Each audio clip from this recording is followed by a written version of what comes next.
Sebelum pembelajaran dilakukan, biasanya saya akan melihat tujuan pembelajaran atau target apa yang akan saya capai pada hari itu.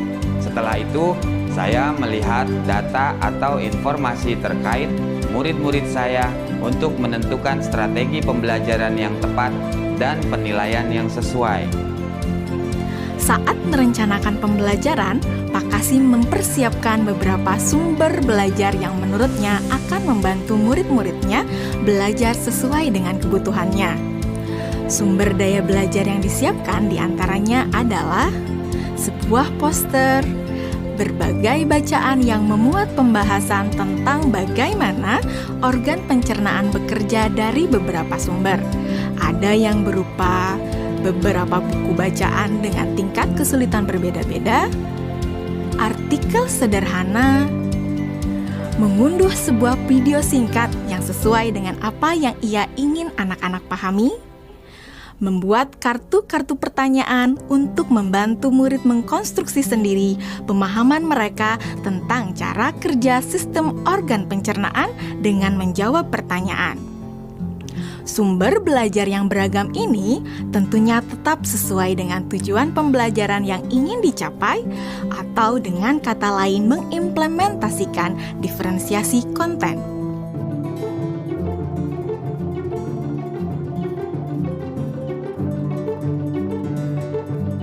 Setelah semua sumber materi yang beragam disiapkan, saya mempersiapkan daftar kegiatan lengkap dengan instruksinya.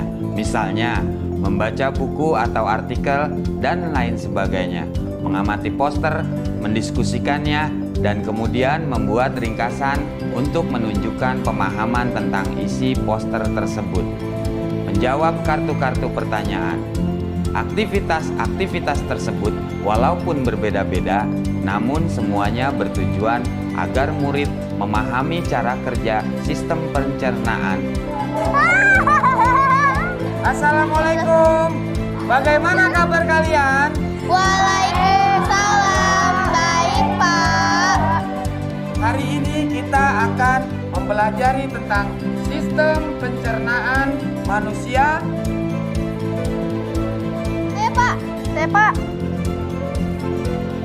Di awal pembelajaran, Pak Kasim memberikan penjelasan kepada semua murid yang ada di kelasnya tentang tujuan pembelajaran dan konsep kunci yang ia ingin anak-anak kuasai.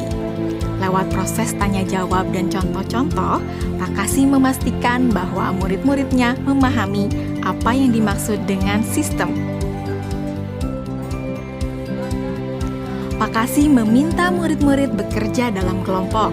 Untuk penugasan kali ini, Pak Kasim telah mengelompokkan murid berdasarkan tingkat kemampuan murid membaca. Hal ini karena tugas pertama yang harus dilakukan oleh setiap kelompok adalah membaca materi bacaan terlebih dulu.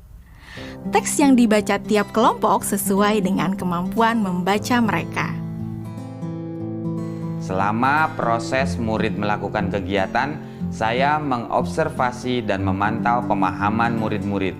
Saya mendatangi tiap kelompok, mengajukan pertanyaan, dan memberi pertanyaan lanjutan kepada murid-murid yang memerlukan bantuan atau perlu diberikan tantangan lebih. Saya juga membuat catatan-catatan penilaian selama proses ini. Setiap jawaban murid, pertanyaan murid, saya perhatikan dan menggunakan informasi ini untuk menyesuaikan tingkat bantuan yang akan saya berikan pada murid atau berdiferensiasi proses. Sistem pencernaan adalah serangkaian jaringan organ yang bekerja untuk mencerna makanan.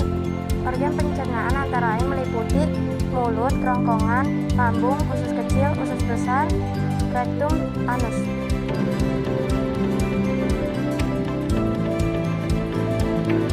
Sekarang silakan membuat model yang menunjukkan sistem kerja pencernaan manusia secara mandiri.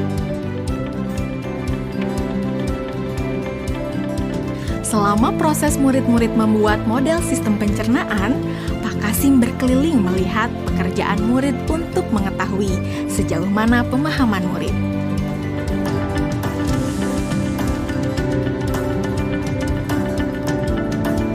Di akhir pembelajaran, saya melakukan kegiatan refleksi, di mana refleksi tersebut digunakan untuk mengapresiasi murid, untuk mengetahui atau menilai sejauh mana pemahaman murid tentang topik yang sedang dipelajari, untuk mengetahui bagaimana perasaan murid-murid ketika melakukan proses pembelajaran.